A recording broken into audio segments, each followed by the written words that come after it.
Let me show you how we can create these moody brown tones in Lightroom. You can give it a try yourself by downloading this raw file from the link in the description of the video. And now let's begin. The very first thing we need to do is to clean up this image, removing the fence in the foreground. Let's go ahead, open up the remove tool right here. We want to go into the remove mode and we want to make sure to use generative AI. Then we need to zoom in order to be able to work a little more precisely. I'm going to hold down the spacebar and you can see the brush is turning into this magnifying glass. I'm going to click in here once and this will give us way more detail. I'm clicking at the start of this fence once, then I'm holding down the shift key and let's click a little further along this fence right here. You can see this will create a nice straight line, and by holding down the spacebar once more and using our mouse, we can drag the image around. So we can nicely work our way through the image. Once we have made a selection, all you need to do is to click on remove. You might be wondering why I'm not targeting the whole wire all at once. And that's because if we would target everything, Lightroom's remove tool might mess things up. So what I'm doing is I'm going to target everything in front of the background. Now the next step is to target everything covering its head right here, just like this. And again, I'm clicking on remove. And just like that, I'm working my way through the image. This process is super boring and uninteresting, so I'm going to speed up this part a lot. Alright, and there we have it. That's looking much cleaner. Now we can get into the fun stuff. For that, expand the basic panel, and right away we're going to change the profile from Adobe Color to Adobe Standard to lessen the overall contrast. This will kind of help making the whole image brighter, but I want to further push this, so I'm going to bring up the exposure. So this will help bring out more details from the darker parts of the image. It will overall make everything a bit brighter, of course, even the highlights in the sky, which might be a problem because we are starting to lose a little bit of detail in here. I'm not sure if that's a big problem, but I don't want to unnecessarily clip the sky. So I'm going to pull down the highlights just to keep some of those details from those clouds. Then I want to further lessen the contrast, therefore I'm going to bring up the blacks. This will not only lessen the contrast, but also help making the darkest parts of the image brighter. And by doing that, we are ending up with a very soft, low contrast base image. The reason for that is because I'm going to use masks to target very specific areas and give those areas each different contrast values later on. So having a flat base image just makes that easier. What I'm going to do next is to adjust the white balance. I do think this shot could be a bit warmer, so let's just bring up the temperature. And I'm going to drop the tint, just introducing more of a green overall tint to the image. All right. For the base image, I also want it to look a bit desaturated, so let's bring down the vibrance. And let's bring down the saturation as well.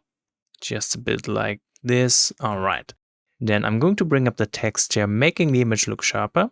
At the same time, I'm using negative clarity and negative dehaze, which adds a very nice soft look over everything, kind of makes it appear to be glowing. So that's about it. Let's take a look at before real quick so we can see the basic raw adjustments. Looking pretty nice. You can see the contrast is way less and the colors are kind of desaturated as well. Obviously, now we're going to target very specific areas and that's the most important part of the editing for this shot. You will see why in a minute. So let's go ahead, open up the masking panel. With masking, we want to further separate the subject from the rest of the image. Now the subject on its own is already rather bright. I really love those highlights and I want to work with them. You can see on the left side in the background we do have a very dark area which we can make darker and thus create more contrast between the bright subject and the dark background, making the subject pop this way. But I also want to add some very heavy bright light effect coming in from the right side. Also, we are going to add some custom vignetting at the bottom, making the whole foreground a lot darker as well. So I would say let's start with the background. And for that, we're going to click on Add New Background Mask right here. using these masks, it's very important to always show the overlay because Lightroom is also targeting the horn of this cow. So we need a way to get rid of this selection right here. What we could do is to go on Subtract and choose Select Subject. This does not work as I had hoped for, but we can also subtract and choose a Select Objects mask. Here make sure to use the rectangle select mode for better results, and then just draw a rectangle around that horn. Still not perfect. Let me subtract with a brush. Again, I can hold down the spacebar to zoom in, and I'm just going to brush along this horn. Alright, that should be fine.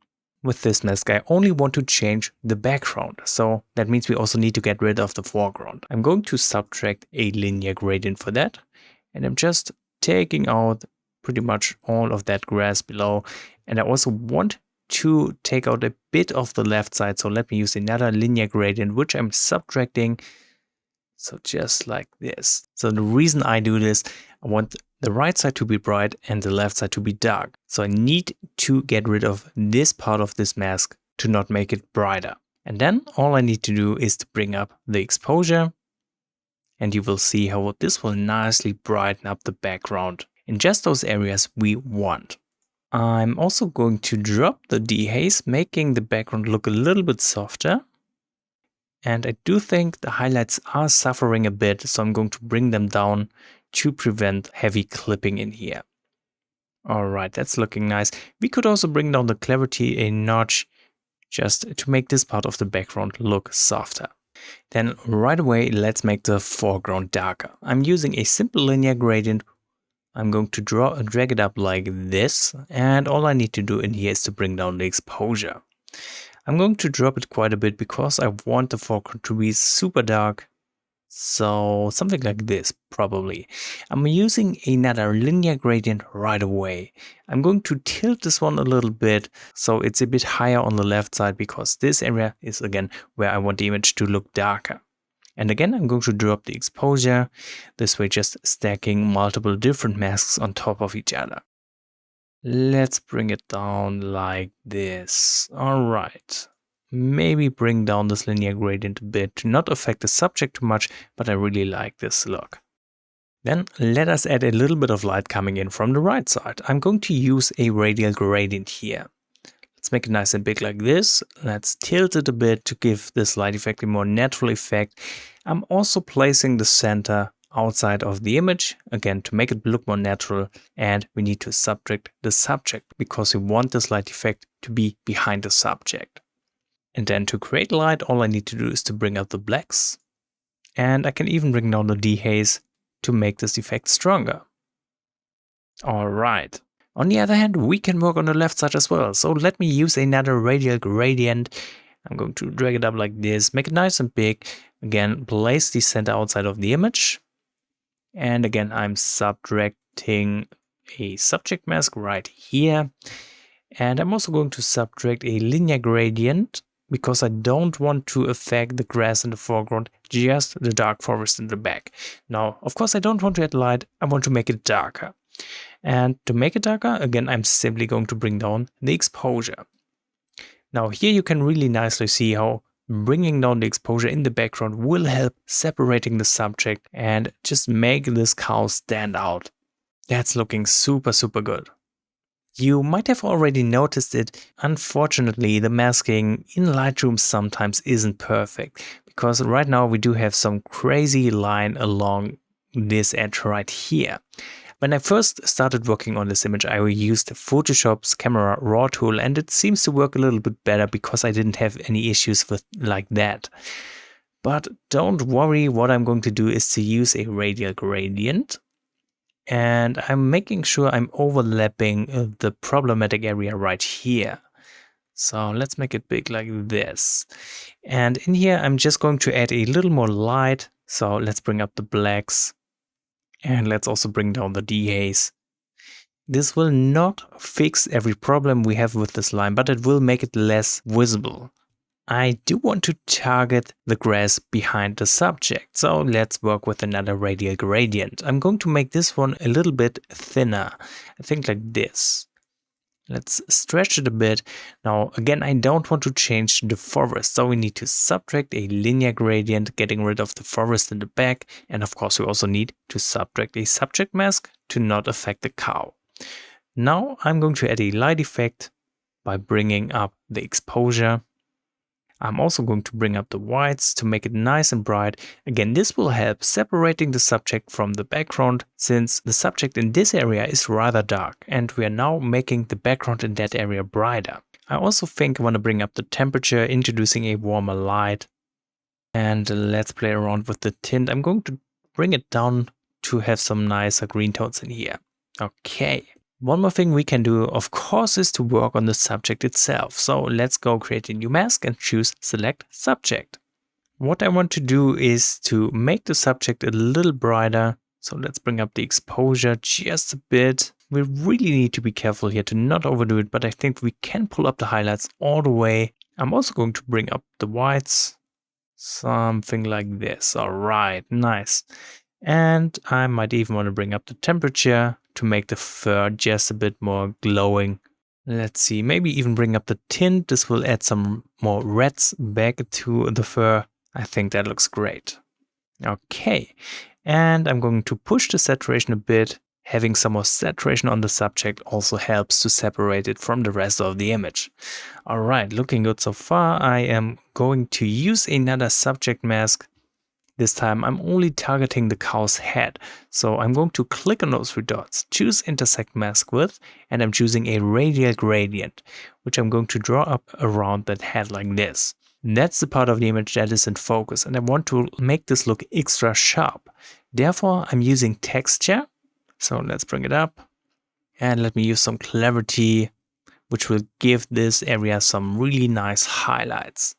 Alright, that's looking beautiful, and I think that's it for the masking stuff. Let me turn off all these masks so we can see the difference from before with our base raw file to after.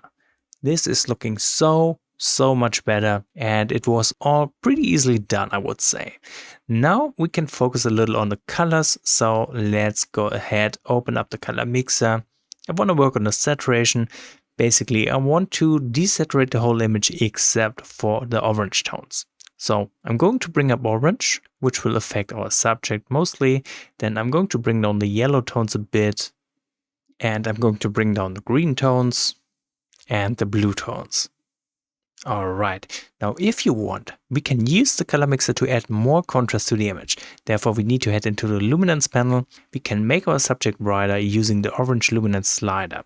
So we can slightly bring it up, giving the cow some more highlights this way. Just be sure to not overdo it, otherwise we end up with clipping, which doesn't look good.